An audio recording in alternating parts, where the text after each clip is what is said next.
Hi folks, my name is Johnny and welcome to The Oddest. We all hear or read stories that are so crazy and mysterious that it's hard to believe they are actually true. In today's video, we're going to check out two of these stories. So sit back, relax and get ready for two of the oddest stories you won't believe are true.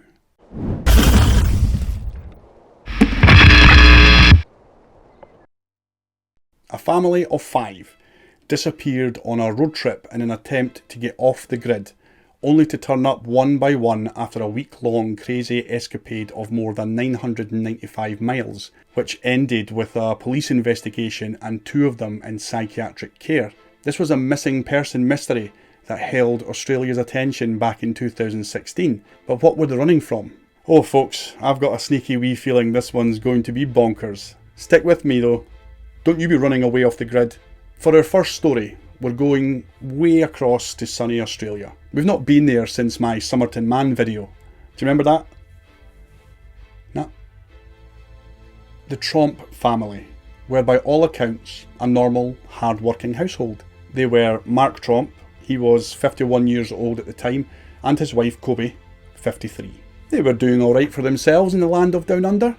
They had a successful business, farming the old red currants, and they also had an earth-moving business. They owned a lovely home in Sylvan, a wee town in Victoria.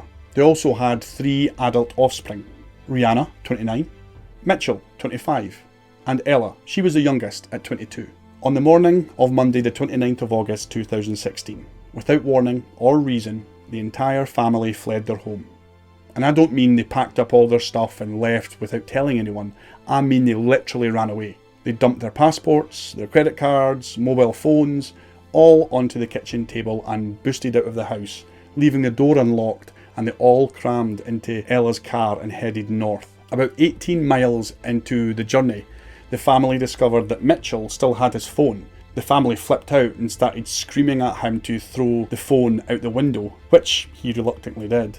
The family drove in Ella's silver SUV through that first day and night until reaching the New South Wales town of Bathurst, which was around 500 miles away to the west of Sydney. It was there at 7 AM the next morning that Mitchell decided this is a wee bit bonkers, and he left his family and started heading back home. None of the family members tried to stop him. Wait Mitchell, wait, don't go, we'll miss you and stuff. Later on Tuesday morning, the remaining family members left Bathurst and headed east to a popular tourist spot called the Jennylin Caves. It was there that Rihanna and Ella decided to sneak away from their parents and headed south to the town of Goulburn. They did this by stealing a car. Once again, once the parents discovered that the girls were gone, they didn't give a shiny kangaroo's behind. Once in Goulburn, the sisters went into the police station there and filed a missing persons report for both of their parents. The story made its way into the media, and the bemused Australian public wondered how a family could have become so strangely separated and separately lost on what was at first thought to have been a driving holiday. And they were in their own country. This was not remote territory, not like the vast Australian outback. At all times, they were close to large towns and built-up areas, so things really didn't make sense. In Goulburn, Rihanna and Ella decided to part ways at a petrol station, with Ella saying that she wanted to go home and feed her horses. She became the first Tromp to be located when she arrived back at the family farm on Tuesday night and found the police there. Mitchell would arrive home the following morning, having taken a series of trains. Once Ella and Mitchell were back at the family farm, once they spoke to police and were aware of the media attention, they released a statement to the press. While Mitchell and Ella appeared reasonably unaffected mentally, you could clearly tell by the press statement that they seemed kinda shell-shocked, like they had just come out of a hypnotic trance. Like I just said, Mitchell and Ella did seem at least to be mentally stable at this point. However, the same could not be said for their sister Rihanna. Back at that petrol station, shortly after Ella left her to head home, she had climbed into the back of a red Ford F250 in Goulburn. She was only discovered when the driver, Keith Whitaker, felt a bump from the back seat of the vehicle. Upon inspection, he would find a catatonic Rihanna.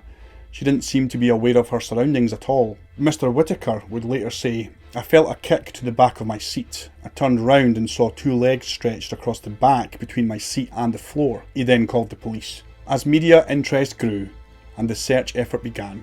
Mark and Kobe drove back towards Melbourne from the Jenolan Caves.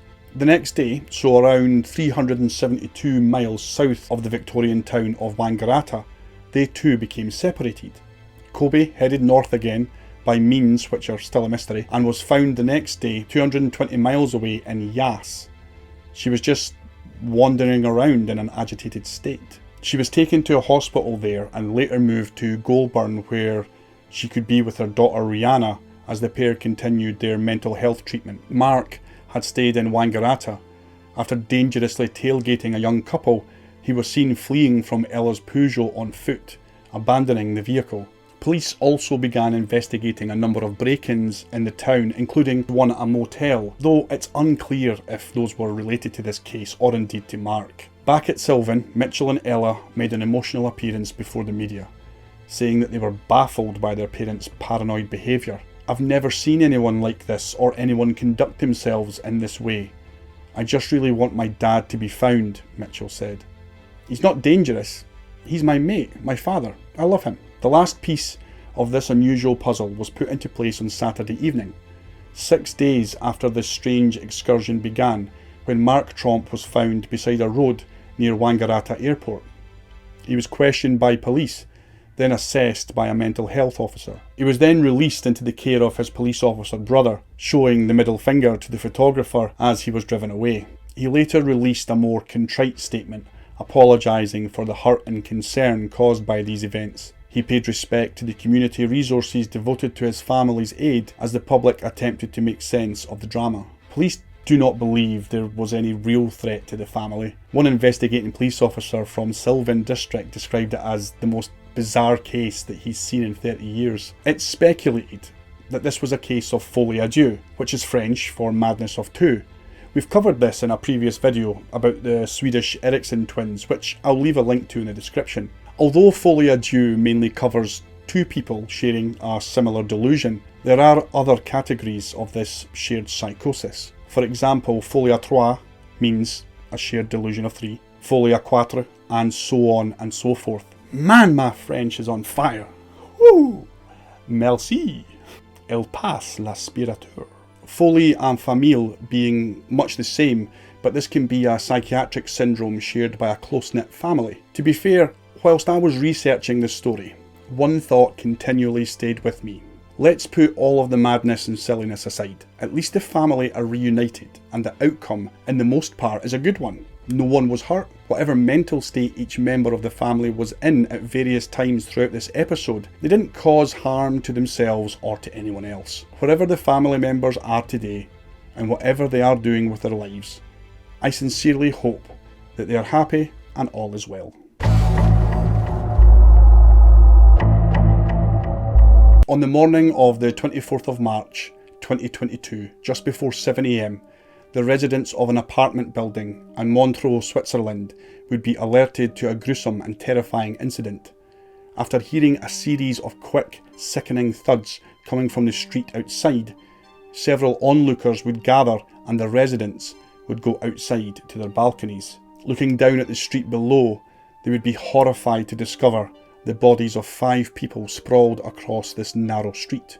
The residents of the building would recognise those below as neighbours of theirs that live on the building's 7th floor. Of course, police and emergency services were promptly called. Fellow residents would give statements to police when asked about the people living on the 7th floor. One tenant said that in the days leading up to the incident, they noted a strong smell of incense filling the 7th floor communal hallway, which was coming from within the apartment in question. It was ascertained that the bodies down below belonged to one family in particular. Police would later say that the 5 family members jumped from the 7th floor balcony of their apartment 25 metres or 65 feet up from the ground. The 41-year-old father and 40-year-old mother, their 8-year-old daughter, the mother's twin sister, and their 15-year-old son were the 5 people that leapt from the balcony. Investigators were able to determine that they leapt one after the other over the course of a 5-minute period. Of the 5 people, only the 15-year-old boy would survive and be transferred to hospital, where he still remains in a coma. Police and emergency teams erected white tents at the scene, and forensics investigators were spotted on the top balcony of the building. Although this incident is definitely a strange one, it's the wee details that make it more so. After investigators spoke with all the neighbours in the building, it was ascertained that the family in question consisted of a couple in their 40s, 2 teenagers and a grandmother. This doesn't match up with the bodies discovered in this case. The residents also claimed that the father of the household pretty much kept to himself, often ignoring others in the hallway. He was also known for having copious amounts of packages delivered to the address. There's nothing wrong with that though. Thanks to my wife, the Amazon and Next delivery workers and I are on first name terms. Sheesh. It was reported that just prior to the incident, police had attended the apartment on behalf of the school authorities in order to serve a warrant for the father in relation to the homeschooling of the kids. Of course, as with any incident like this, theories and speculation run rampant. Witnesses and residents all speculate that they may have been part of a cult and this was part of a group suicide. As of right now, the Swiss authorities are refusing to speculate on the cause of this awful tragedy. As this only happened a few weeks ago, I'm sure in time we will hopefully get a clearer picture. That's all for today, folks. Thank you all ever so much for hanging out with me today. Take care of yourselves, and as always, keep smiling.